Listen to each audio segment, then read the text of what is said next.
Monster mutants lurk in the midst of many cultures. And we're fascinated yet fearful of nature's mutants. But mutants are closer to home than we think.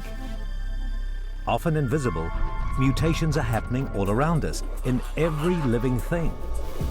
They're a crucial part of evolution. Now research is uncovering how mutations actually work, and it may help us find cures for life-threatening diseases. As we understand more about mutation, we may discover more secrets of the history and future of life on this planet.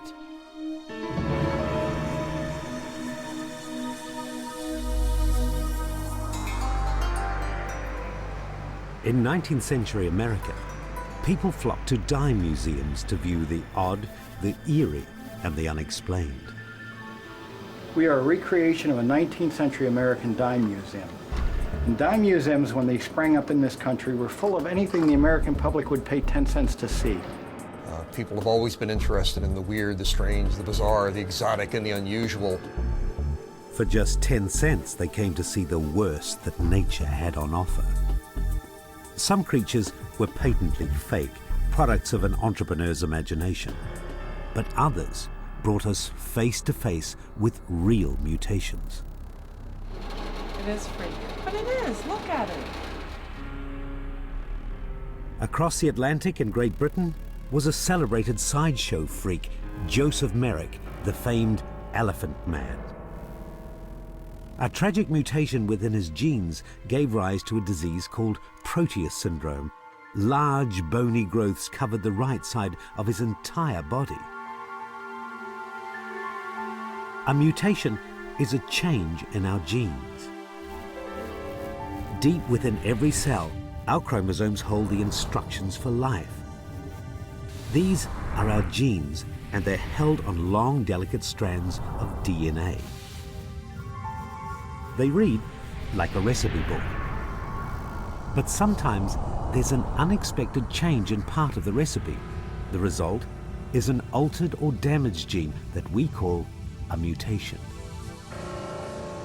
For Joseph Merrick, the mutation was so severe he could never lead a normal life. He spent his adult years as a sideshow freak until he was rescued and offered shelter at the Royal London Hospital. His short life ended at the age of 28. Today, such human tragedies are no longer a source of entertainment.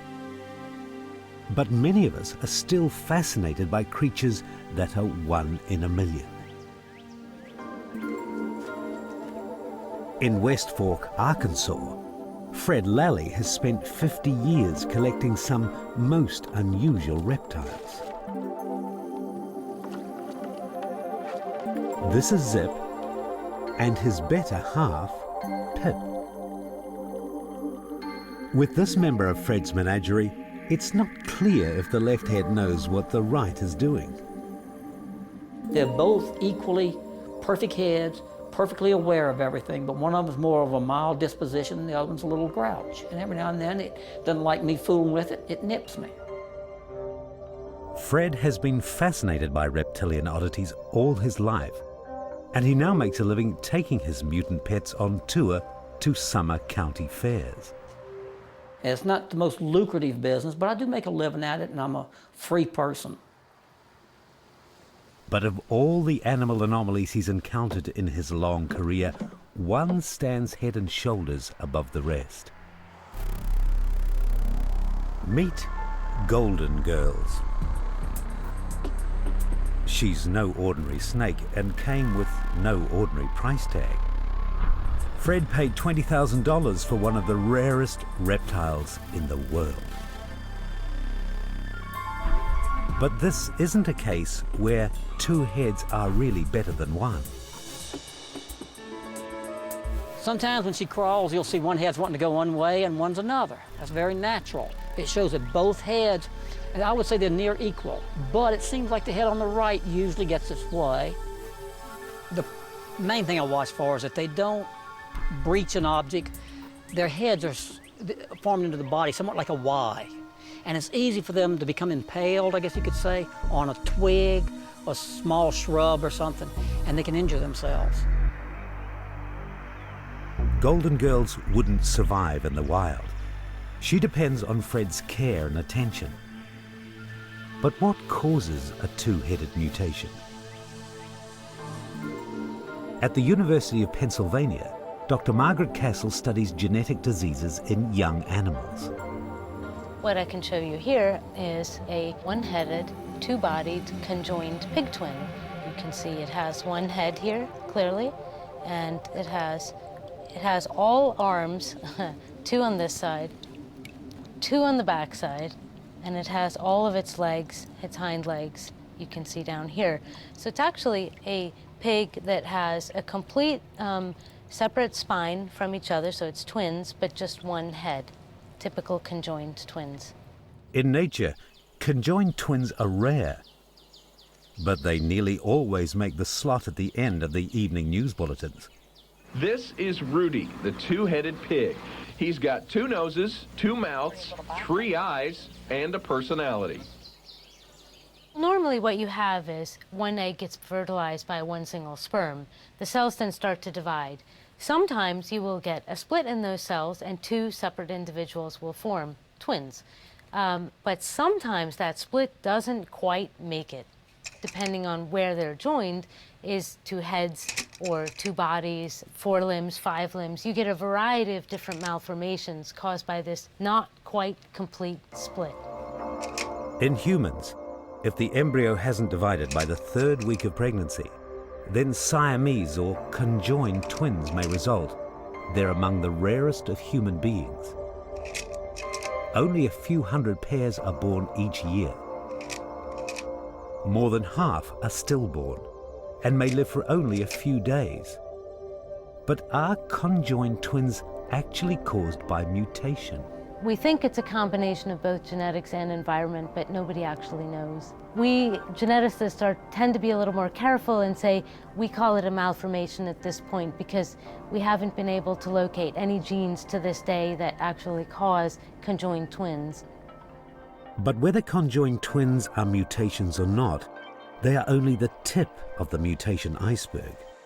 Mutations are happening every day to all of us, but most of the time, they're invisible.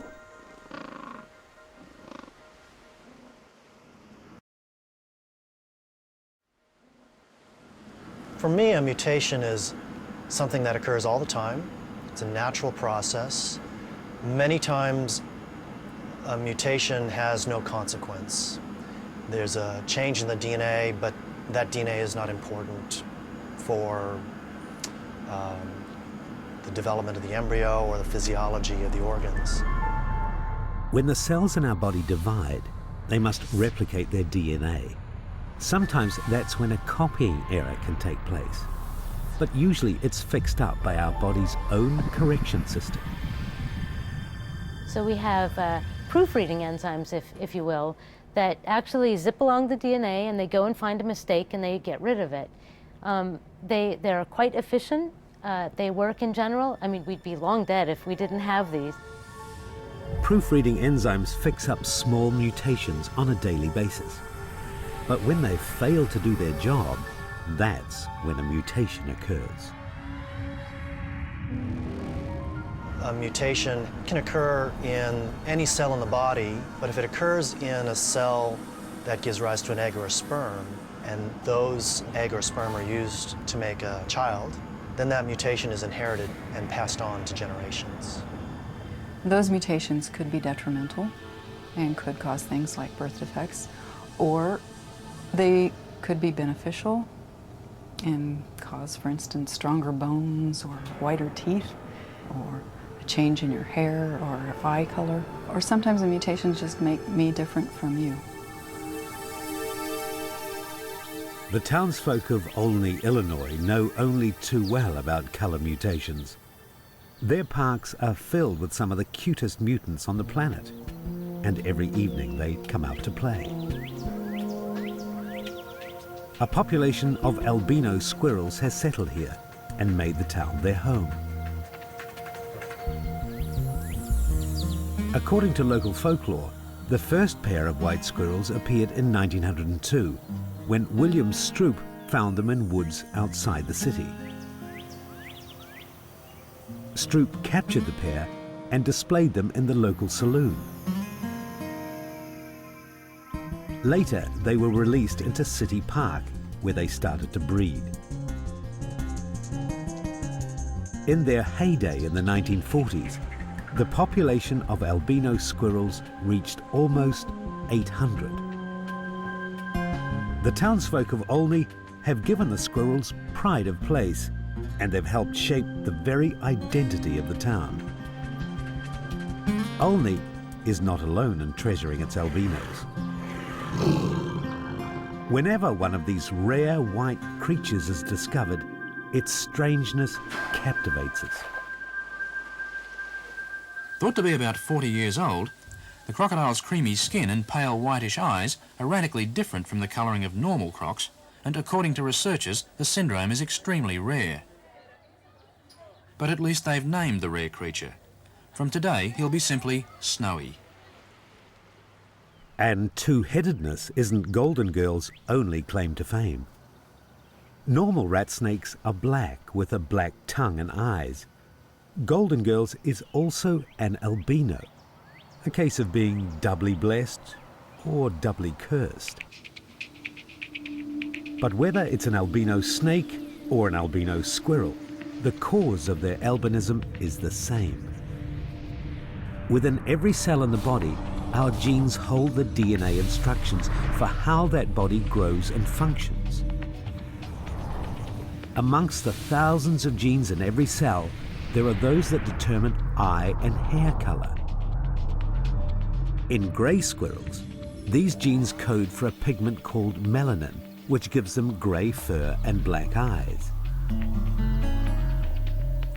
But a mutation in these genes means little or no melanin is produced, so there's no color at all in the fur or the eyes. The result is an albino animal. Genes come in pairs, and every baby squirrel receives one from mum and one from dad. It's only when both parents pass on a mutated gene that the baby is an albino.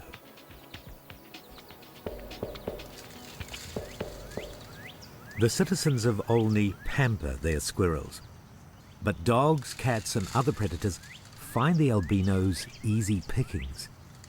Their eyesight is poor, and without any color for camouflage, they stand out. So these special creatures are at risk. To help more albinos survive, Olney has risen to the challenge.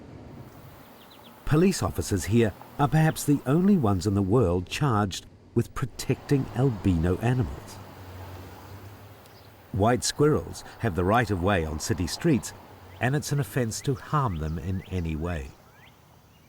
The latest squirrel census shows that the population is now stable. It's the same the world over. Albino animals carry a slight disadvantage in the struggle for survival. This small mutation makes life just a little bit harder. But sometimes a small mutation may be an advantage, giving some animals the edge over their competitors. Mutations have allowed the whole animal, plant, human world to actually survive and make it in this world. Without mutations, we would probably die out when we encounter the first virus, for example. We wouldn't be able to survive. 700 years ago, a genetic mutation enabled a small group of human beings to survive a deadly disease. In the middle of the 14th century, the plague swept rapidly through Europe, killing 25 million people. That's a third of the population in just 4 years. But a small group of people managed to survive the deadly virus.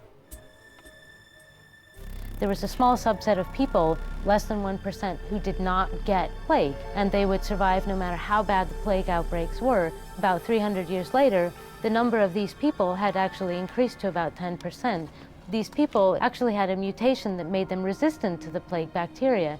And later, so many years later, of course, these people increased because they were oftentimes the only survivors of the plague outbreaks. The last great outbreak of plague occurred in the 17th century.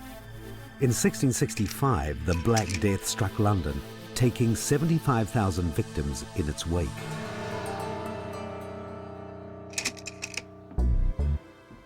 In September of that year, George Vickers, a tailor in the small village of Eyam, received a parcel of cloth from London.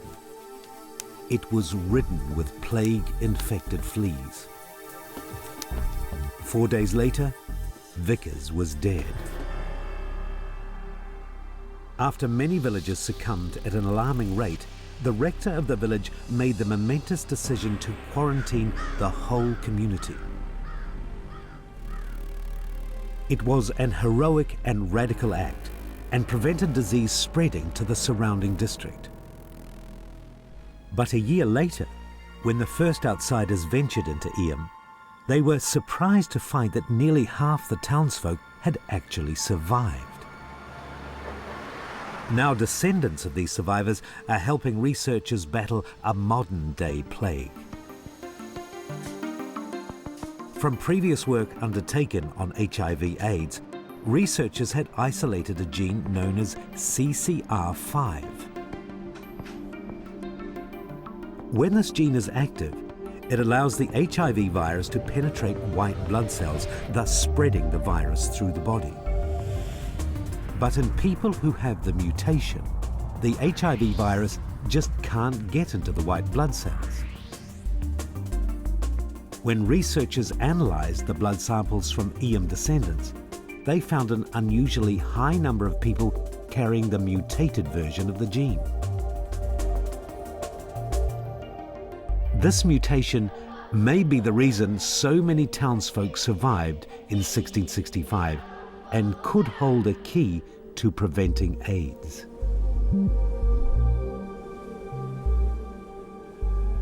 But positive mutations aren't always a matter of life and death.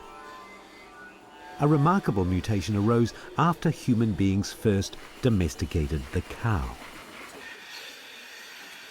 Our ancestors were quick to discover that cow's milk was similar to human milk, and so was a good source of nutrition.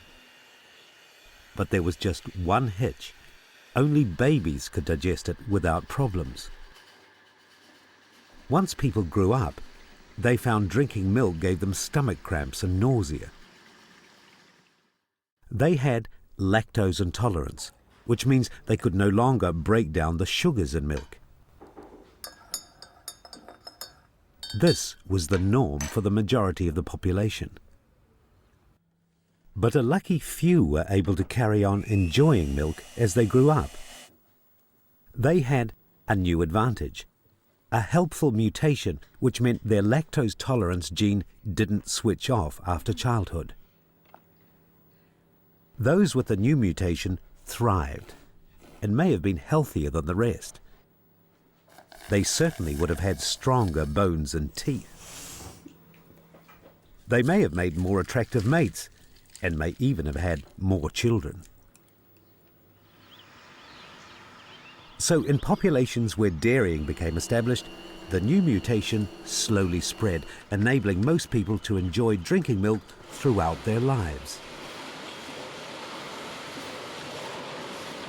And this new taste for cow's milk wasn't just confined to human beings. Cats probably developed the ability to break down lactose along with humans as we domesticated cattle and started using milk as a food source. Cats that could break down lactose probably did a lot better than the cats that couldn't. But this mutation was mainly helpful in northern European cultures where dairying became the norm. But in cultures that didn't drink a lot of milk, the mutation simply didn't take hold. And even today, the majority of Africans and Asians are still lactose intolerant. They carry the original version of the gene.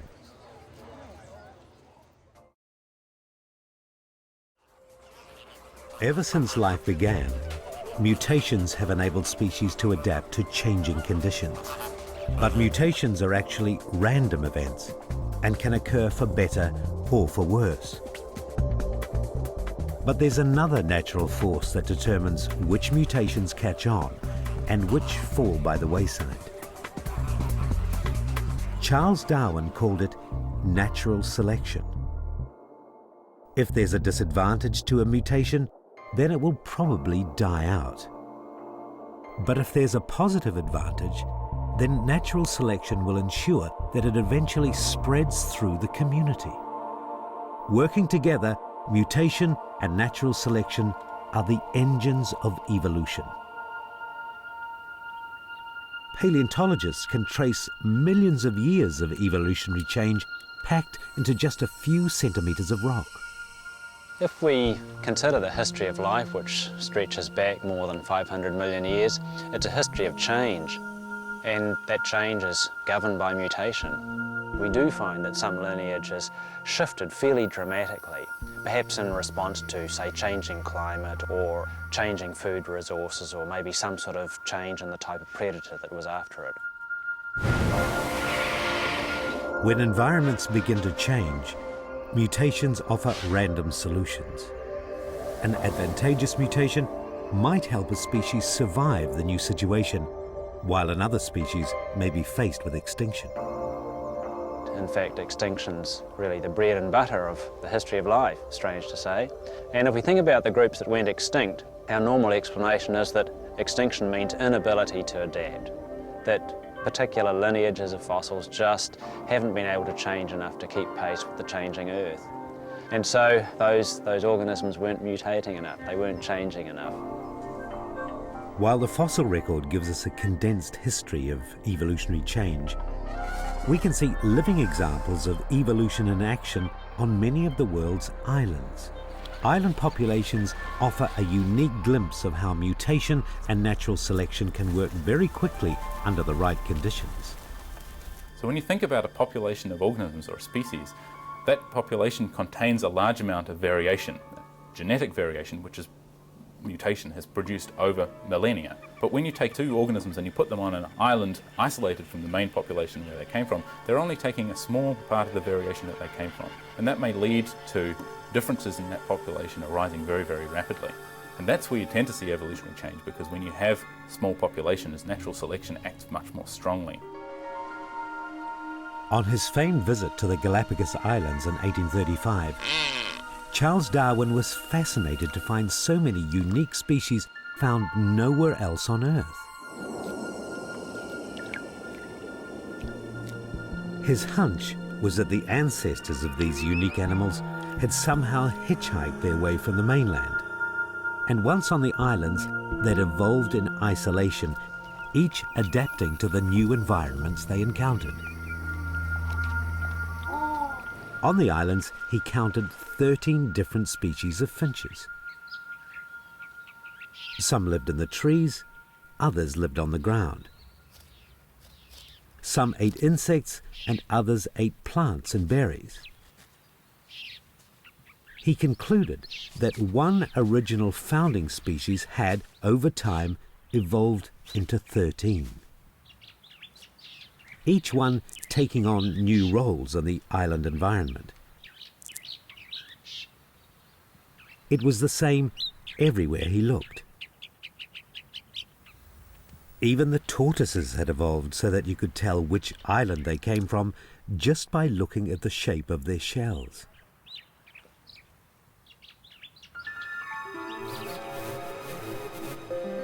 Had Darwin ever visited the island of Sulawesi in Southeast Asia, he would have found much the same story.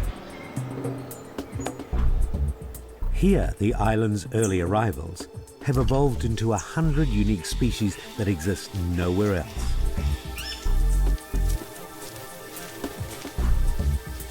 This grey macaque monkey lives on the south coast and is probably closest to the original macaques that rafted here nearly 2 million years ago.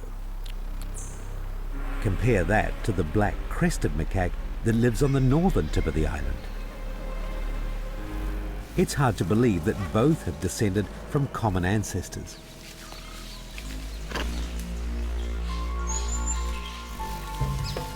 But it's the humble monitor lizard that provides the most remarkable example of island evolution.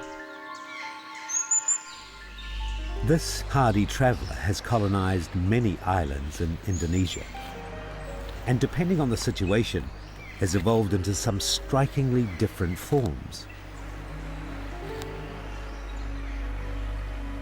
On an island to the east of Sulawesi, the omnivorous monitor lizard has evolved into the emerald tree monitor, a small and gentle leaf eater, which uses its tail to balance delicately in the canopy.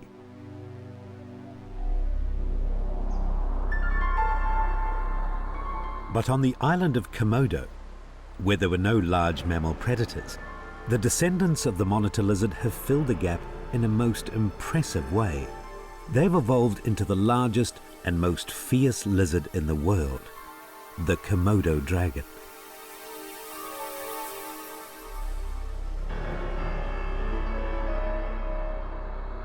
Since life began on Earth, mutation and natural selection have been the twin driving forces behind evolution. But now, a relative newcomer on the scene, Homo sapiens, has begun engineering evolution to suit himself. By selecting mutations and breeding from them, we humans are changing the world to the way we want it. Around 2000 BC, natives of North India took the wild red jungle fowl, Gallus gallus, into their farmyards. And so, the domestic chicken was born. Ever since, they've been selectively bred for their eggs, tasty flesh, and even fanciful decoration. Eventually a mutation pops up somewhere.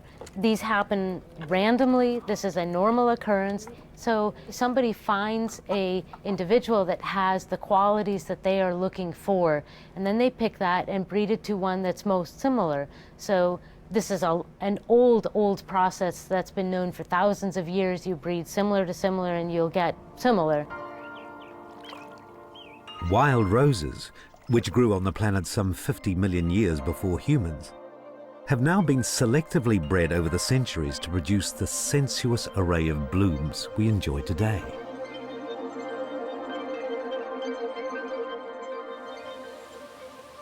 Koi carp have been glittering jewels in the ponds of their admirers for over 400 years. Originally domesticated as a food source by peasant farmers in northern Japan, they then became living works of art. By virtue of the terrain that they lived in, along these long, winding, narrow ravines and gullies, just dotted with thousands of ponds, they were able to notice some of the mutations in their fish. So they put them in different ponds and started developing them. The result of that was that instead of having one or two people that were experimenting in mutations, you had hundreds of geneticists, so to speak, that were really evolving these fish. We've even engineered evolution to produce man's best friend. The dog was in fact our first domesticated animal. Wait. Go. Whether big or small, bred for working or bred to be the family pooch, they've all descended from one common ancestor, the wolf.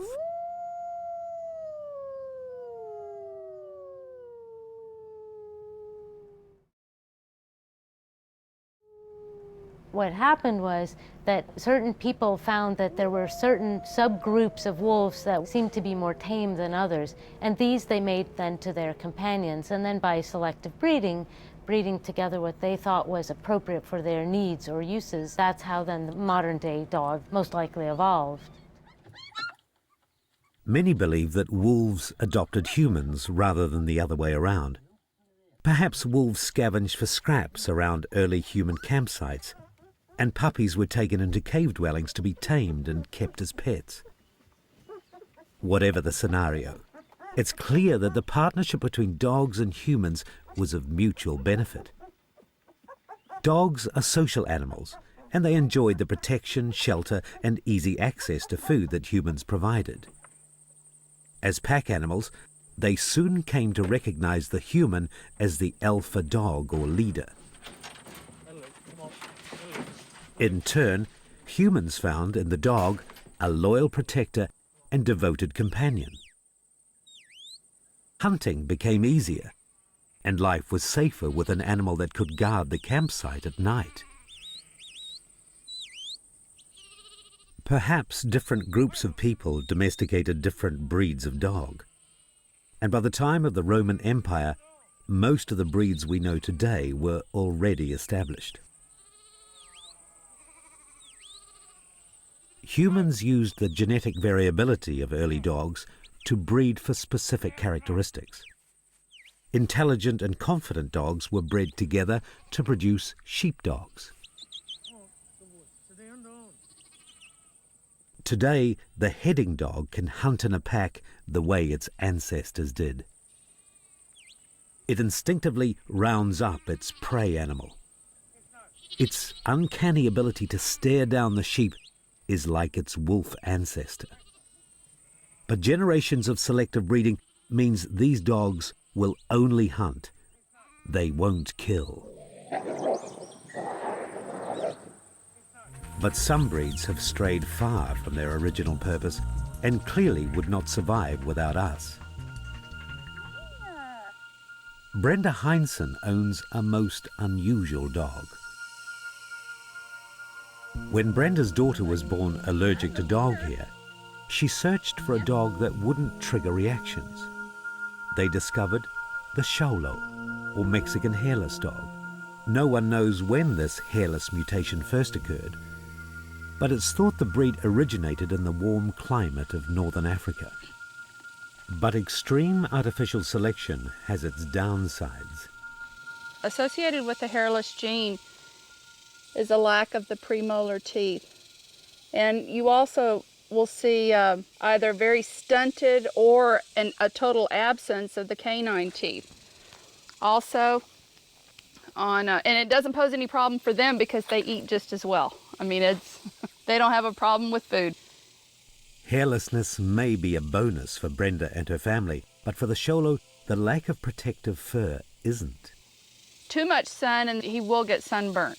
If you leave him exposed to the sun too long, just like with a person, they can be prone to skin cancer. You have to be very careful with that. Like hairless dogs, we humans are also prone to sunburn, which can lead to skin cancer, another type of cell mutation. Probably one of the most well-known is UV irradiation from the sunlight. Everybody knows you expose yourself too much to the sunlight, you may get cancer because it will change the DNA, the genetic makeup of the skin cells. So each cell has a little blueprint. So if you change that, you get uncontrolled growth, which is basically cancer. Ultraviolet radiation can have devastating effects on our DNA, causing replicating cells to lose the ability to switch off. Cells grow randomly, and cancerous tumors can develop. Radiation from sunlight is a mutagen, an outside force that can cause a mutation in our DNA. But we're also affected by chemical mutagens, and they pop up in some surprising places. The humble barbecue can create a deadly weapon against the human body. Fat drippings from meat can burn. In the resulting smoke are chemicals called PAHs. It's all just part of that barbecue flavor. But once eaten, PAHs can pass into your cells and damage your DNA. Different mutagens cause their damage in different ways. They can scramble your DNA completely. They can take large chunks of your DNA out, invert them, or put them on the other strand. Or you can have just huge deletions, meaning that whole sections of DNA will be missing completely, just zap, gone. The whole world witnessed the effects of a most powerful mutagen during the Second World War, when America unleashed the terrifying spectre of atomic warfare. In August 1945, they detonated 2 atomic bombs, the first on the city of Hiroshima, the second on Nagasaki. The bombs caused widespread devastation and left a lethal legacy of radiation.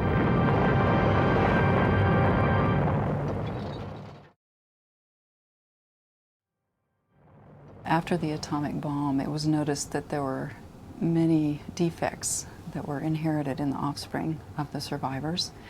And so a lot of research started in trying to determine how radiation affected DNA and how strongly it affected DNA. When Watson and Crick discovered the structure of DNA in 1953, the science of genetics was coming of age. We now knew that all genes were made up of a series of 3-letter codes, and that even one tiny error in the code could cause a mutation. But the genesis of genetic research began much earlier in the century. One of its unsung heroes is the humble fruit fly. Fruit flies have been critical to genetic research for almost 100 years now. And the real reasons behind it is that fruit flies are excellent model organisms. They're really easy to grow in the laboratory. They don't have many diseases. They're very robust, so it's quite difficult to make fruit flies sick. So we can produce mutations in fruit flies, and the fruit flies will still survive. Another good reason for using fruit flies is that they only have 4 chromosomes, which makes analysing their genetics very, very easy. Early in the 20th century, Thomas Morgan bred fruit flies to track how certain characteristics could be passed on from generation to generation. Long before the discovery of the structure of DNA, his research on fruit flies proved that our genes are contained in chromosomes within every living cell. Later, people added to this original knowledge, so that in genetic research, the fruit fly became the most studied living creature of all time. But one of the fantastic things about fruit flies is that they're very, very cheap to work with. And that meant that they were tended to be given to students. So there was a young community of researchers, and they had a philosophy that everything should be shared amongst them. So if one person produced a mutant line of flies, that line of flies had to be available to the rest of the community. And that meant that fruit fly research really rocketed because everyone was sharing information and sharing ideas. More recently, scientists have discovered a group of genes which determine body shape and body pattern. If you alter these genes in fruit flies, you get some very interesting mutations, such as stumpy wings, curly wings, and even legs coming out of the head in place of antennae. But does any of this research relate to human beings? We find the same genes which are doing similar jobs in fruit flies are doing the same jobs in humans.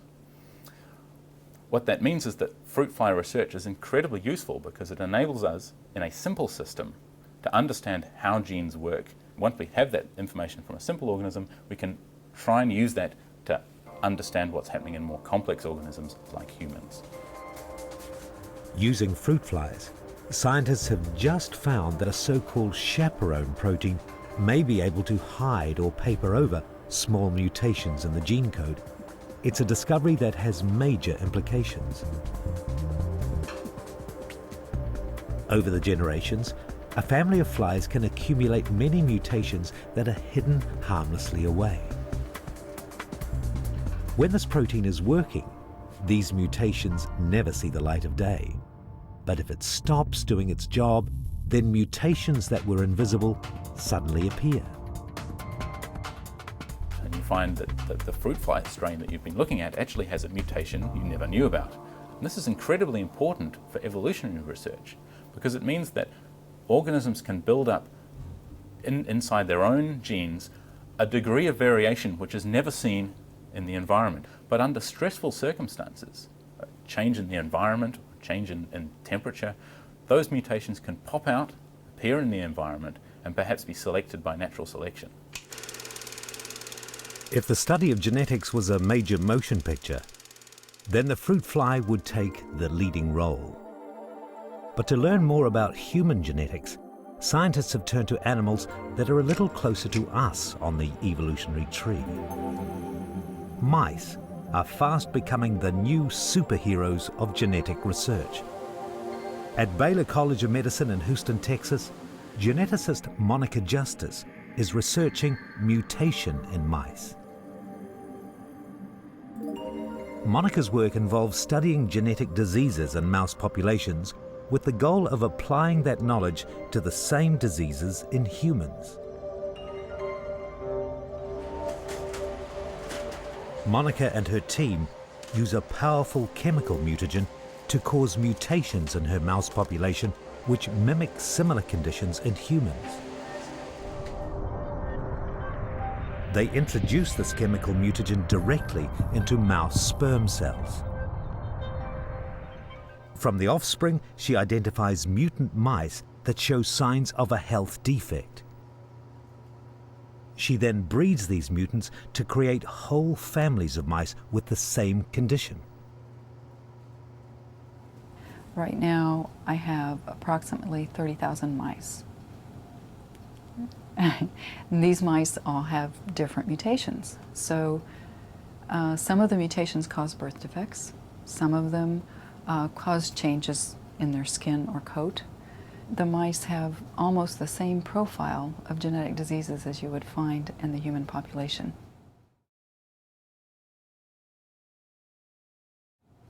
Whole families of mutant mice are then treated for their various conditions.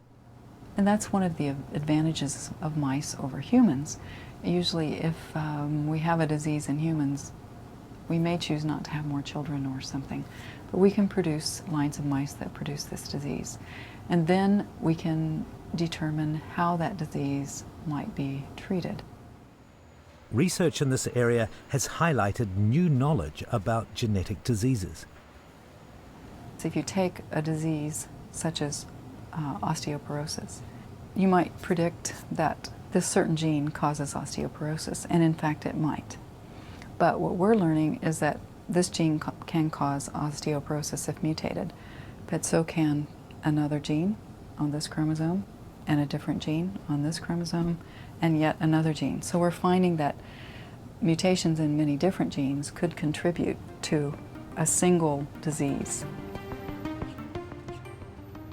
Across the street at the MD Anderson Cancer Center, researchers are creating mouse mutations in different ways.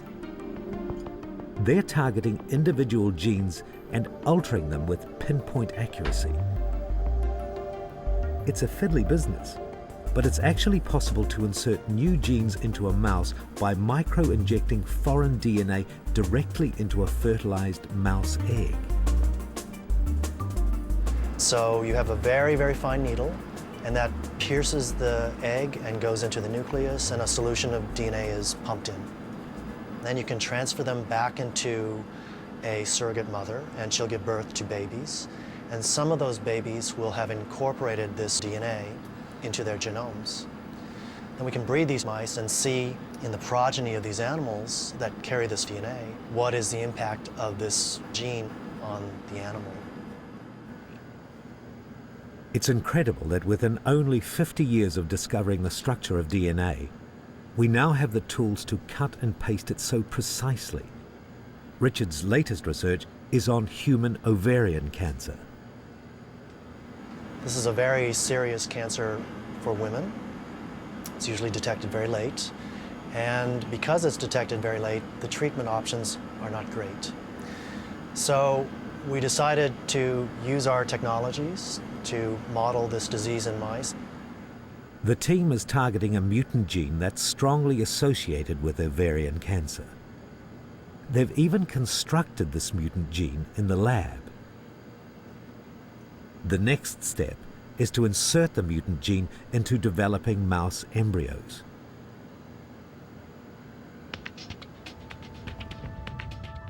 The mutant gene replaces the normal one, slotting itself into the exact same position in the mouse genome. The results are preliminary, But they think that normally this gene regulates cell division, and so the mutant version may cause cells to divide abnormally. So this is interesting to us because cancer is really abnormal cell proliferation. Further tests suggest that this mutant gene may also play a part in other forms of cancer. So these are very basic steps, very basic findings, and we're hoping by pursuing this gene and creating other models in mice of ovarian cancer that we can contribute to the therapies that might be used for this very serious cancer. Molecular biology works on such a minute scale that it's difficult to keep track of which mice are carrying which mutations. After all, these genetic changes are taking place on a scale that's invisible to the human eye. So researchers have come up with a clever method of keeping track of all their mouse mutants. They add a fluorescent jellyfish gene alongside the gene of medical interest. Now the mice that have an active mutant gene are easy to find because they glow under blue light. In nature, mutations are slow and random. In the lab, researchers are stepping in to make them fast and surgically precise. It's really remarkable the pace that mouse genetic technology is moving. At this point in time, we can almost do anything we want to the genome of a mouse. We can add genes, we can take away genes, we can clone mice, we can freeze embryos and store them for decades. I think in 50 years we'll look back on mouse genetics and say that the mouse was one of the most powerful genetic organisms. So they will join the ranks of bacteria, yeast, worms, flies, in showing us how we develop, how disease develops, what types of mutations can cause diseases, and even better, how we can treat them. Of all nature's forces, it's mutation that's been the most misunderstood. While freakish mutations grab the headlines, few of us realize that mutation is a natural part of the ongoing cycle of life. In the evolutionary big picture, it provides the variation species need to adapt to an ever-changing world. Under the microscope, understanding how it really works may hold the key to conquering life-threatening diseases. Mutation is change. Some changes are for better, some for worse. But change will always be with us, so long as there is life on Earth.